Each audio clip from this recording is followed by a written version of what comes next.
Hi friends, welcome my YouTube channel government job in India RPSC second grade Hindi model paper 2 में कुल 50 प्रश्नों का संकलन किया गया जो पूर्णतः नवीनतम पाठ्यक्रम पर आधारित है।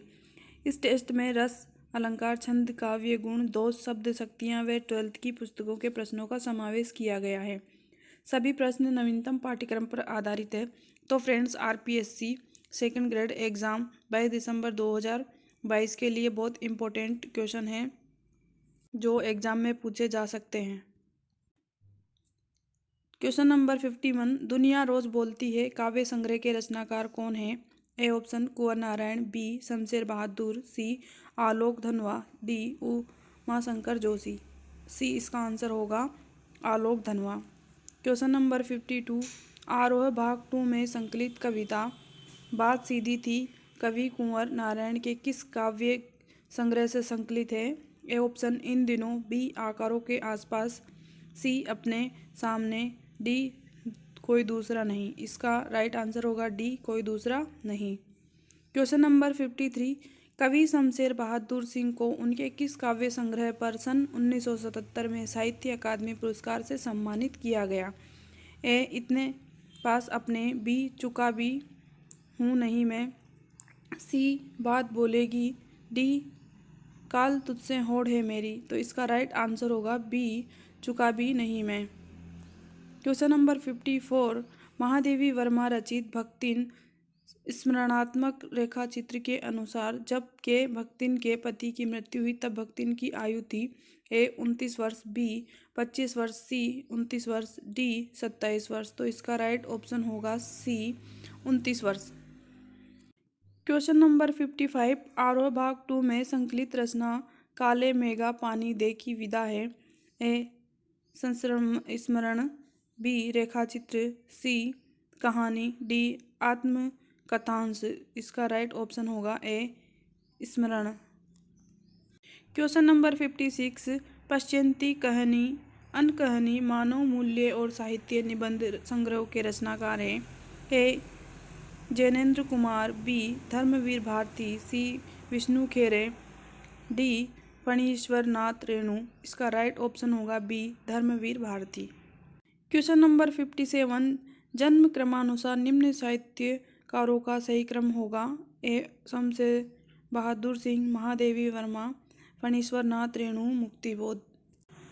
शमशेर बहादुर सिंह, फणीश्वर नाथ रेणु, महादेवी वर्मा, मुक्तिबोध। डी महादेवी वर्मा, शमशेर बहादुर सिंह, मुक्तिबोध, फणीश्वर नाथ रेणु। इसका राइट आंसर होगा D Mahadevi Varma, Shamsher Bahadur Singh, Muktibodh, Phanishwar Nath Renu. Question number 58, बाजार दर्शन रचना के अनुसार बाजार का जादू तब बिल्कुल काम नहीं करता जब ए जेब भरी हो और मन खाली हो, बी जेब और मन दोनों खाली हो, सी जेब खाली हो और मन भरा हो, डी जेब भरा हो या खाली हो लेकिन मन भरा हो। तो इसका राइट आंसर होगा डी जेब भरा हो या खाली हो लेकिन मन भरा हो। क्वेश्चन नंबर 59, फणीश्वर नाथ रेणु का संग्रह साहित्य रेणु रचना वाली शीर्षक से कितने खंडों में प्रकाशित है? ए 5, बी 6, सी 8, डी 10। तो इसका राइट आंसर होगा ए 5। क्वेश्चन नंबर 60, उस दिन पहलवान ने राजा श्यामानंद की दी हुई रेशमी जांघिया पहन ली। पहलवान की ढोलक कहानी का यह कथन किस घटना की ओर इंगित कर रहा है? ए जिस दिन लुट्टन ने चांद सिंह से कुश्ती जीत ली, बी जब लुट्टन ने राज पहलवान की उपाधि हासिल की, सी जिस दिन लुट्टन के दोनों बेटों की मृत्यु हुई, डी जब लुट्टन ने गांव के किसानों और खेतीहर मजदूरों के बीच को बच्चों को पहली बार कुश्ती सिखाना शुरू किया। तो इसका आंसर होगा सी जिस दिन लुट्टन के दोनों बेटों की मृत्यु हुई। क्वेश्चन नंबर 61, दरअसल सिद्धांत कला जो जन्म नहीं देती, कला स्वयं अपने सिद्धांत या तो लेकर आती है या बाद में उन्हें गढ़ना पड़ता है। इन पंक्तियों का संबंध किस रचना से है? बाजार दर्शन, ए पहलवान की ढोलक, बी सी काले मेघा पानी दे, डी चार्ली चैपलिन यानी हम सब। इसका राइट ऑप्शन होगा चार्ली चैपलिन यानी हम सब। क्वेश्चन नंबर 62, ये फूस की राख ने थी, उसकी अभिलाषाओं की राख थी। सूरदास की झोपड़ी कहानी में ये कथन है। ए बजरंगी का, बी नायक राम का, सी मुंशी प्रेमचंद का, डी सुभागी का। इसका राइट आंसर होगा सी मुंशी प्रेमचंद का। क्वेश्चन नंबर 63, आरोहण कहानी के अनुसार देवकुंड बस स्टॉप से माही गांव की दूरी थी। ए 10 किलोमीटर, बी 12 किलोमीटर, सी 15 किलोमीटर, डी 20 किलोमीटर। इसका राइट आंसर होगा सी 15 किलोमीटर। क्वेश्चन नंबर 64, तात कपिनह सब निसीचर मारे, महा जोधा संघारे, लक्ष्मण मूर्छा और राम का विलाप रचना की इन पंक्तियों में तात कहकर किसने किसको संबोधित किया है। ए रावण ने कुंभकर्ण को, बी राम ने लक्ष्मण को, सी हनुमान ने भरत को, डी भरत ने राम को। तो इसका राइट आंसर होगा ए रावण ने कुंभकर्ण को। क्वेश्चन नंबर 65, निम्न में से किस कवि ने खुद को उर्दू और हिंदी का दोआब कहा है। ए फिराक गोरखपुरी ने, बी रघुवीर सहाय ने, सी शमशेर बहादुर सिंह ने, डी आलोक धनवा ने। तो इसका राइट आंसर होगा सी शमशेर बहादुर सिंह ने। क्वेश्चन नंबर 66, वैसे तो डाब कलकत्ता में भी होता है, जैसे नमक यहाँ भी होता है, पर हमारे यहाँ के डाब की क्या बात। हमारी ज़मीन, हमारे पानी का मज़ा ही कुछ और है। रज़िया सज्जाद जहीर रचित नमक कहानी में ये कथन है। ए सफ़िया का, बी सुनील दास गुप्ता का, सी पाकिस्तानी कस्टम अधिकारी का, सी सफ़िया के भाई का। इसका राइट आंसर होगा सुनील दास गुप्ता का, बी। क्वेश्चन नंबर 67, इन 128 सालों में से एक ही साल अतिवृष्टि का था जब 77 इंच पानी गिरा था। अपना मालवा खाऊ उजाड़ू सभ्यता में रचना के अनुसार वह साल था। ए 1899, बी 1878, सी 1973, डी 1977। तो इसका राइट ऑप्शन होगा सी 1973। क्वेश्चन नंबर 68, बिस्कोहर की माटी रचना के अनुसार निम्न में से सांपों की कौन सी प्रजाति को वामन जाति का माना जाता है। ए मजगिद्वा, बी गोहुअन, सी दामिन, डी डोंढा। तो इसका राइट ऑप्शन होगा डी डोंढा। क्वेश्चन नंबर 69, मुंशी प्रेमचंद रचित उपन्यासों का प्रकाशन क्रम की दृष्टि से सही विकल्प है। बी ए कर्मभूमि गोदान गबन रंगभूमि, बी रंगभूमि कर्मभूमि कायाकल्प निर्मला, सी प्रेमाश्रम निर्मला गबन गोदान सेवा सदन प्रेमाश्रम कर्मभूमि रंगभूमि। तो इसका राइट ऑप्शन होगा सी प्रेमाश्रम निर्मला गबन गोदान। क्वेश्चन नंबर 70, मैं स्वार्थ के लिए अपने मन को सदा दूसरों के मन में घुसाता नहीं फिरता, इसलिए मैं मन को जीत सका हूँ, उसे वश में कर सका हूँ। कुट्टच निबंध में ये कथन है। ए राजा जनक का, बी भीष्म पितामह का, सी ऋषि याज्ञवल्क्य का, डी रहीम का। इसका राइट ऑप्शन होगा राजा जनक का। क्वेश्चन नंबर 71, निम्न में से कौन सी एक रचना लेखक निर्मला वर्मा का निबंध संग्रह नहीं है। ए शब्द और स्मृति, बी हर बारिश में, डी ढलान से उतरते हुए, सी ढलान से उतरते हुए, डी कला का जोखिम। इसका राइट आंसर होगा बी हर बारिश में। क्वेश्चन नंबर 72, संवदिया कहानी के अनुसार बड़ी बहुरिया का ससुराल किस गांव में था। ए कटिहार जंक्शन, बी सिरसिया, सी थाना बिहरपुर, डी जलालगढ़। तो इसका राइट आंसर होगा डी जलालगढ़। क्वेश्चन नंबर 73, वे संग्रहकर्ता भी है और आशिक भी।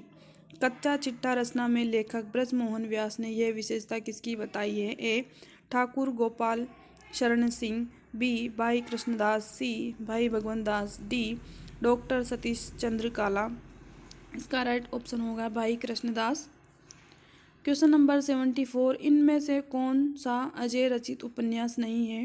ए शेखर एक जीवनी, बी नदी के द्वीप, सी एक बूंद सहसा उछली, डी अपने अपने अजनबी। तो इसका राइट ऑप्शन होगा शेखर एक जवानी, सॉरी शेखर एक जीवनी। क्वेश्चन नंबर 75, प्रेम घन की छाया स्मृति रचना में लेखक रामचंद्र शुक्ल के सहपाठियों द्वारा मिलकर उर्दू बेगम नाम की एक विनोदपूर्ण पुस्तक लिखने का उल्लेख है, निम्न में से कौन उस पुस्तक का लेखक नहीं है? ए बद्रीनाथ गौड़, बी पंडित लक्ष्मी नारायण चौबे, सी भगवान दास मास्टर्स, डी भगवान दास हालना। तो इसका राइट ऑप्शन होगा पंडित बद्रीनाथ गौड़। क्वेश्चन नंबर 76, किस कवि को आदिकाल और भक्तिकाल का संधि कवि कहा जाता है? ए केशवदास, बी तुलसीदास, सी विद्यापति, डी मलिक मोहम्मद जायसी। तो इसका राइट ऑप्शन होगा सी विद्यापति। क्वेश्चन नंबर 77, रागो एक बार फिर आओ पद तुलसीदास की किस रचना से संकलित है? ए कवितालवी, बी गीतावली, सी रामचरितमानस, डी विनय पत्रिका। तो इसका राइट ऑप्शन होगा बी गीतावली। क्वेश्चन नंबर 78, आज के मनुष्य की यांत्रिक जीवन शैली तथा प्रकृति से उसके टूटते संबंधों पर करारा व्यवहार व्यंग करने वाली रचना है? ए यथास्मय रचिते विश्वम, बी जहाँ कोई वापस नहीं, सी वसंत आया, डी अपना मालवा खाऊं उजाड़ू सभ्यता में। तो इसका राइट आंसर होगा वसंत आया। क्वेश्चन नंबर 79, विष्णु खरे रचित प्रथम मौलिक काव्य संग्रह है? ए खुद अपनी आँख से, पिछली बाकी, बी सी सबकी आवाज़ के पर्दे में, डी एक गैर रूमानी समय। तो इसका राइट आंसर होगा एक गैर रूमानी समय। क्वेश्चन नंबर 80, कवि केदारनाथ सिंह से संबंधित कौन सा तथ्य असंगत है? ए इनका जन्म 1934 में बलिया जिले के चकिया गांव उत्तर प्रदेश में हुआ था। सी अकाल में सारस काव्य संग्रह पर इन्हें 1988 में साहित्य अकादमी पुरस्कार से सम्मानित किया गया। डी कल्पना और छायावाद इनकी आलोचनात्मक पुस्तक है। तो इसका राइट आंसर होगा सी। क्वेश्चन नंबर 81, कैमरे में बंद अपाइज कविता रघुवीर साय के किस काव्य संग्रह से संकलित है? ए सीढ़ियों पर धूप में, बी लोग भूल गए, सी हंसो हंसो जल्दी हंसो, डी आत्महत्या के विरुद्ध। तो इसका राइट आंसर होगा लोग भूल गए हैं। क्वेश्चन नंबर 82, भारत पाक विभाजन के बाद सरहद के दोनों तरफ के विस्थापित एवं पुनर्वासित जनों के दिलों का टटोलने का एक मार्मिक रचना है? ए जहाँ कोई वापसी नहीं, बी पहलवान की ढोलक, सी काले मेघा पानी दे, डी नमक। तो इसका राइट आंसर होगा नमक।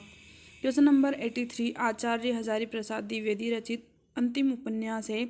ए अनामदास का पोथा, बी भानभट्ट की आत्मकथा, सी पुनर्नवा, डी चारू चंद्रलेख। तो इसका राइट आंसर होगा ए नामदास का पोता। क्वेश्चन नंबर 84, प्रकृति की दैनिक परिवर्तनशीलता के संदर्भ में प्राणी वर्ग विशेषकर मनुष्य के धड़कते हृदय को सुनने की काव्यात्मक कोशिश के रूप में रचित काव्य है? ए तोड़ो, बी कविता के बहाने, सी दिन जल्दी जल्दी ढलता है, डी बादल राग। तो इसका राइट आंसर होगा सी दिन जल्दी जल्दी ढलता है। क्वेश्चन नंबर 85, कामायनी एक पुनर्विचार तथा नए साहित्य का सौंदर्य शास्त्र आलोचना ग्रंथ के रचनाकार हैं? ए रघुवीर साय, बी रामविलास शर्मा, सी शमशेर बहादुर सिंह, डी गजानन माधव मुक्तिबोध। तो इसका राइट आंसर होगा गजानन माधव मुक्तिबोध। क्वेश्चन नंबर 86, काव्य गुण के संबंध में असत्य कथन का चयन कीजिए। भारतीय काव्य शास्त्र में गुण और रीति संप्रदाय प्राय परस्पर संबंध तथा अन्यायश्रित होते हैं। क्वेश्चन नंबर 87, काव्य रीति को वृत्ति का पर्याय किस संस्कृत आचार्य ने माना? ए आचार्य मम्मट, बी आचार्य कुंतक, सी आचार्य विश्वनाथ, डी आचार्य आनंदवर्धन। तो इसका राइट ऑप्शन होगा ए आचार्य मम्मट। क्वेश्चन नंबर 88, अलंकार व उनके उदाहरण से संबंधित असंगत विकल्प है? मनोकठिन आंगन चली, ताते राते पाऊँ, हेतु उत्प्रेक्षा, बी उदयो ब्रज नभ आई यह हरिमुख मधुर मयंक परंपरित रूपक, सी पानी केरा बुदबुदा अस मानस की जात उपमेय लुलोत्तमा, डी काम कुसुम धनु सहायक लीन है सकल भुवन अपने बस कीन्हे विभावना। तो इसका राइट आंसर होगा सी पानी केरा बुदबुदा असमानस की जात उपमेय लुप्तोपमा इसमें अलंकार है। क्वेश्चन नंबर 89, भरत मुनि के रस सूत्र के व्याख्याता आचार्यों में से किसने सर्वप्रथम साधारणीकरण का संक्षिप्त सिद्धांत प्रस्तुत किया है? ए भट्ट लोलट ने, बी भट्टनायक ने, सी आचार्य शंकुक ने, डी अभिनवगुप्त ने। तो इसका राइट आंसर होगा बी भट्टनायक ने। क्वेश्चन नंबर 90, लखी राम को वनगमन, परी भूमि पर आन, परी रही अति देर तक, रहो न तक को भान। काव्य पंक्तियों में सात्विक अनुभाव है। ए अश्रु, बी वैवर्य, थ्री वेपतु, डी प्रलय। तो इसका राइट आंसर होगा डी प्रलय। क्वेश्चन नंबर 91, नैना निर्झर लाइया, रहट बह निस जाम, पीपहा जू पीऊ पीऊ करो, कबरू मिलू गे राम। काव्य पंक्ति में निहित संसारी भाव है। ए वितर्क, बी ग्लानि, सी औत्सुक्य, डी अश्रु। तो इसका राइट आंसर होगा सी औत्सुक्य। क्वेश्चन नंबर 92, छंद के संबंध में असंगत कथन है। हरिगीतिका छंद के प्रत्येक चरण के अंत में क्रम से एक लघु व एक गुरु आना अनिवार्य है। बी सोटा अर्ध सममात्रिक छंद है। सी कवित छंद के प्रत्येक चरण का अंत क्रम से दो गुरु से होता है। डी द्रुत विलंबित छंद के प्रत्येक चरण का अंत क्रम से एक लघु एक गुरु से होता है। तो इसका राइट आंसर होगा सी कवित छंद के प्रत्येक चरण का अंत क्रम से दो गुरु से होता है। क्वेश्चन नंबर 94, रस के स्वरूप के संबंध में असंगत कथन है। ए रसानुभूति के समय अन्य वैध विषयों का ज्ञान होना ही बंद हो जाता है। बी रस को आचार्य विश्वनाथ ने ब्रह्मानंद की संज्ञा दी है। सी रस का स्वरूप अपने आकार से सर्वथा अभिन्न रूप होता है। डी रस आत्मा के प्रकाश से स्वयं प्रकाशित होता है। तो इसका राइट आंसर होगा बी रस को आचार्य विश्वनाथ ने ब्रह्मानंद की संज्ञा दी है। क्वेश्चन नंबर 95, भ्रमर परत सुख तुंड पर, जानत फूल पलास, सुख ताको पकरहन चहत, जम्पू फल की आस। काव्य पंक्तियों में निहित अलंकार है। ए फलोत्प्रेक्षा, बी संदेह, सी भ्रांतिमान, डी विरोधाभास। तो इसका राइट आंसर होगा सी भ्रांतिमान। क्वेश्चन नंबर 96, सिर झुका तूने नियति की मान ली है बात, स्वयं ही मुरझा गया तेरा हृदय जल जात। काव्य पंक्तियों में अलंकार है। ए निरुंग रूपक, बी परम्परित रूपक, सी उत्प्रेक्षा, डी असंगति। तो इसका राइट आंसर होगा ए निरंग रूपक। क्वेश्चन नंबर 97, प्रबल जो तुम्हें में पुरुषार्थ हो, सुलभ कौन तुम्हें ने प्रदात, प्रगति के पथ में विचरो उठो, भुवन में सुख शांति भरो उठो। इसका पंक्तियों में छंद है। ए रोला, डी द्रुत विलंबित, डी दुर्मिल सवैया, डी गीतिका। तो इसका राइट आंसर होगा द्रुत विलंबित। क्वेश्चन नंबर 98, काव्य रीति के संबंध में असंगत कथन का चयन कीजिए। ए वैदर्भी रीति का संबंध श्रृंगार, हास्य तथा करुण रस से होता है। बी पांचाली रीति को मध्यम मार्गी भी कहा जाता है। सी रौद्र वीर भयानक तथा विभत्स रस की रचनाओं की गौड़ी रीति का प्राधान्य रहता है। डी आचार्य विश्वनाथ ने रीति को समास से संबंध कर उसे असमास, अल्प समासा व दीर्घ समासा नाम दिया है। तो इसका राइट आंसर होगा डी आचार्य विश्वनाथ ने रीति को समास से संबंध कर उसे असमासा, अल्प समासा व दीर्घ समासा नाम दिया है। क्वेश्चन नंबर 99, प्रसारण गुण के तीन विशेषण, शुष्क कंध नागिनवत, स्वच्छ जलवत तथा सहस्व किस आचार्य ने बताए। आचार्य विश्वनाथ, बी आचार्य वामन, सी आचार्य मम्मट, डी आचार्य शेखर। तो इसका राइट आंसर होगा आचार्य मम्मट। क्वेश्चन नंबर 100, निम्न में से सात्विक अनुभाग का छंद का भेद नहीं है। बी ए स्वेद, बी स्वरभंग, सी जड़ता, डी वेपतु। तो इसका राइट आंसर होगा सी जड़ता।